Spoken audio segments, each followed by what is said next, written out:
হর হর মহাদেব, ওম নমঃ শিবায়। কেমন আছেন আপনার সবাই? আমি দীপ্তেজ বি মণ্ডল। প্রথমেই বলি হ্যাপি নিউ ইয়ার আপনাদের সবাইকে। তার সাথে সাথে অবশ্যই জানাবো, এই গুপ্ত নবরাত্রির যে কথাটা আমি বলছি, কথাটার অর্থই হলো গুপ্ত, গুপ্ত রাখা, রাইট? গোপন রাখা। তাই এই নবরাত্রিরে অবশ্যই আপনারা গোপনতা বজায় রেখে কাজ করবেন। তবে হ্যাঁ, শুদ্ধতা মেনটেন করতে হবে।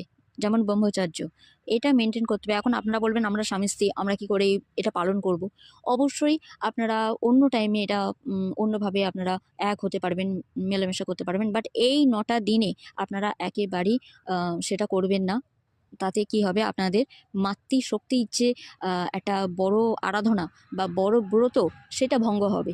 আর মায়ের আশীর্বাদ আপনারা পুরোপুরি পাবেন না। পুরোপুরি কেন, পাবেনই না, কারণ সেটা অন্যভাবে অন্য দিকে বেরিয়ে যাবে। সেটা অনেকটা বিস্তারিত বিষয়, সেটা আমি ওদিকে যাচ্ছি না। বাট আপনারা যারা অবিবাহিত, আপনাদের জন্য খুব ভালোভাবে আছে, কিন্তু যারা বিবাহিত আপনারাও করতে পারেন, কোনো ব্যাপার না। যেভাবে বললাম, ব্রহ্মচর্য পালন করে আপনারা মায়ের আরাধনা করতে পারেন।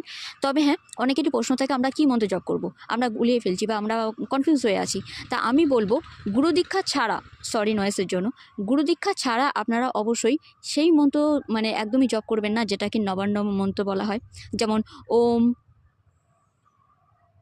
আই থিঙ্ক ক্লিম ক্লিম কামাখ্যা ক্লিম ক্লিম নমঃ, ওটা আপনারা জপ করতে পারেন, কারণ নমঃ লাস্টে আছে।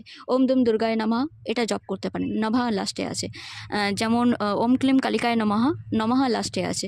তো এই মন্ত্র আপনারা জপ করতে পারেন। বাট যে মন্ত্রগুলোতে ফট, সাহা এই সব থাকে, এই মন্ত্রগুলোকে অ্যাভয়েড করুন।